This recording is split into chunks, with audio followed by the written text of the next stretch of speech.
ফুলকপির পরোটা বানানোর জন্য পুরটা একদম রেডি করে নিলাম। তো এবার নামিয়ে ঠান্ডা করে নেব। আর তার সঙ্গে ডেলি লাইফে আমি যে কাজটা করি পুরোটাই দেখাবো। ময়দাটা আমি আগেই মেখে রেখেছিলাম। আর ব্রেকফাস্টে খেয়েছি একটু বেদানা। বেড গুছিয়ে নেব, একদম অগোছালো হয়ে পড়ে আছে। তারপরে যেটা করব পুরোটাই আপনাদেরকে দেখাবো। ডেলি লাইফ এর আরও একটি ব্লগে সকলকে স্বাগত। আশা করি প্রত্যেকেই ভালো আছেন এবং সুস্থ আছেন। তো বেড গোছানো আমার একদম কমপ্লিট হয়ে গেছে। বেডে আমার সব সময় বই, ল্যাপটপের চার্জার এগুলো সব সময় থাকে। তো আমি এখন ফুলকপিটা গ্রেট করে নেব। আপনারা অনেকেই ফুলকপিটা সেদ্ধ করে বানান, কিন্তু আমি এইভাবেই বানাই। ফুলকপিটা প্রথমে গ্রেট করে নেব। তো অনেকগুলোই পরোটা হবে, তো তার জন্য পুরো আমি একটা ফুলকপি নিয়েছিলাম। তো দেখুন সম্পূর্ণ কপিগুলো গ্রেট করা হয়েছে, ডাটাগুলো ফেলে দিলাম। আর তার জন্য একটা মশলা নিয়ে নেব মিক্সিতে। কয়েকটা কাঁচা লঙ্কা, কয়েকটা শুকনো লঙ্কা, আদা বাটা নিলাম। আর তার সঙ্গে টেস্টের জন্য একটু নারকেল কোড়া। তো নারকেল কোড়াটা আমি পরিমাণ মতো নিলাম। তার সঙ্গে ভিজিয়ে রাখা সেদ্ধ বাদাম 2-4টে, ছোলা। এগুলো আপনি বাদাম ছোলা স্কিপ করতে পারেন, আমার ভেজানো ছিল তাই টেস্ট বাড়ানোর জন্য আমি করে নিয়েছি। আর এই ময়দাটা মেখে রেখে দিয়েছি। তো আমি এবার পুরটার জন্য কড়াইয়ে ঘি গরম করলাম। আমি সাদা তেলের ব্যবহারটা ভীষণ কম করি, আমি প্রত্যেকটা ব্লগেই বলি। আমি তাতে অল্প পরিমাণে ঘি হলে কি আমি ঘিটা দিয়েই পরোটা ভাজা কিংবা যে পুরটা রেডি করা পুরোটাই করি। কপিগুলো দিয়ে দিলাম, গ্রেট করা কপি। আর তার সঙ্গে যে র্যান্ডাম মশলাগুলো সেগুলো দেব। আর এই যে মশলাটা যেটা করে রেখেছিলাম এটাকে দিয়ে দিলাম। দিয়ে খুব ভালোভাবে আমি কপিটাকে নেড়ে নেব। মানে যেহেতু গ্রেট করা আছে, নাড়তে নাড়তেই কিন্তু কমপ্লিট কপি সেদ্ধ হয়ে যাবে, মুখে এসে কিন্তু কোনো দানা বাঁধবে না। তো হলুদ গুঁড়ো, লবণের গুঁড়ো আর জিরের গুঁড়ো এটাই দিয়েছি, র্যান্ডাম মশলা, তার মধ্যে আর কিচ্ছু নেই। তো এত ভালোভাবে নাড়াচাড়া করতে হবে, এখানে এক্সট্রা জল ব্যবহার করার কোনো প্রয়োজন নেই। নাড়তে নাড়তে কপি থেকে যে জলটা ছেড়ে দেবে, এতেই আপনার স্টাফিংটা রেডি হয়ে যাবে। তো এই যে দেখুন প্রায় 20 মিনিট মতো লেগেছে স্টাফিংটা রেডি করতে। তো টেস্টের জন্য আর একটু ধনে পাতা দিয়ে দিলাম। আর শীতকাল মানে ধনে পাতা তো সব কিছুতেই লাগবে। তো আমি এবার স্টাফিংটা ঠান্ডা করে নেব। একটা জিনিস আপনাদেরকে ছোট্ট টিপস দিই, যে পুরটাকে যখন ভরবেন তারপরে লেচিটা একটু ঠান্ডা করবেন, তাহলে পরোটা একদম ফাটবে না। নাহলে কি হয়, অনেক সময় দেখবেন পরোটা ফেটে পুরগুলো বেরিয়ে যায়, বিশেষ করে মটরশুঁটির কচুরিতে বেশি হয়। তো একটু ঠান্ডা করে নেবেন, তাহলে দেখবেন আর কিছুই হবে না। কিংবা এই যে স্ল্যাবের মধ্যে রেখে দেবেন। এই যে এইভাবে লেচিটা আমি রেডি করে নিচ্ছি। আসলে এক হাতে ক্যামেরা করা আর এক হাতে সব কিছুতে একটু অসুবিধা। তো আমি এবার দেখুন স্টাফিং দিয়ে পুরো পরোটাটা একদম বেলে নিলাম। আর ময়দাতেই ছিল ধনেপাতা। তো তাওয়াই পরোটা দিয়ে দিলাম, দিয়ে খুব ভালোভাবে এপিট ওপিট করে আমি পরোটা সেঁকে নেব। এবার আমি দিয়ে দেব ঘি। ঘি দিয়ে বানালে দেখবেন মানে টেস্টটা পরোটার একটু বেশি হয়। তো প্রথমত আমি এটাকে হাই ফ্লেমেই রেখেছি, যেহেতু আমার স্টাফিংটা কাঁচা নেই। আপনারা স্টাফিং যদি কাঁচা দেন তাহলে এটাকে লো ফ্লেমে ধীমে ধীমে ভাজবেন। পরোটার এক পিঠ হয়ে গেছে। তো আমি এবার পরোটাটাকে একদম উল্টিয়ে দিলাম, দিয়ে এই পিঠটাকে লাল লাল করে ভেজে নেব। পরোটা হয়ে গেছে। তো আমি এবার সকালবেলায় ব্রেকফাস্টটা সবাইকে দিয়ে দিই, টুকটুক করে খেয়ে নেক। আর তারপরে যে কাজগুলো আছে সেরে নেব। বেড আমি একদম গুছিয়ে নিচ্ছি।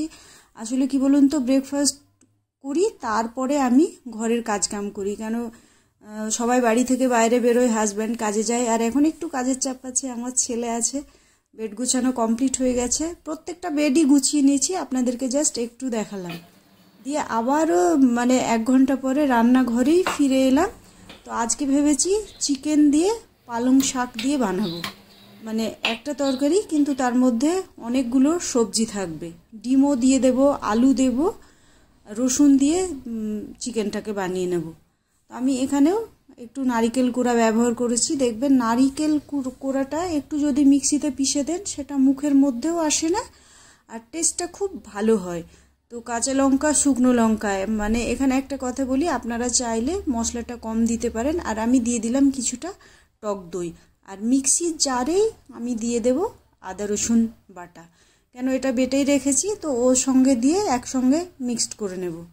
ঝালটা খাচ্ছি, আমার ছেলে ঝাল খেতে ভীষণ পছন্দ করে, মানে ভীষণ, তাতে মুখ উ আ করবে, তবুও সে ঝাল খাবে।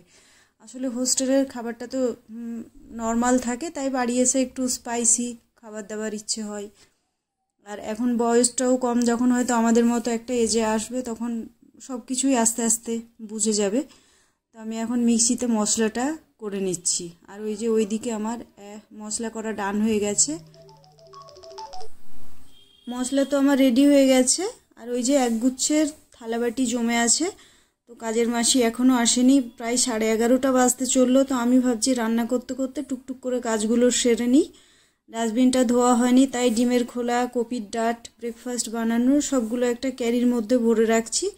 ডাস্টবিনটা ধুয়ে শুকিয়ে গেলেই একদম আমি ক্যারিটা তার মধ্যে ঢুকিয়ে দেবো, নাহলে ডাস্টবিন ভেজাতে ফেললে অনেক গন্ধ করে, তখন মানে বাড়ির মধ্যে কেমন একটা বাজে স্মেল হয়।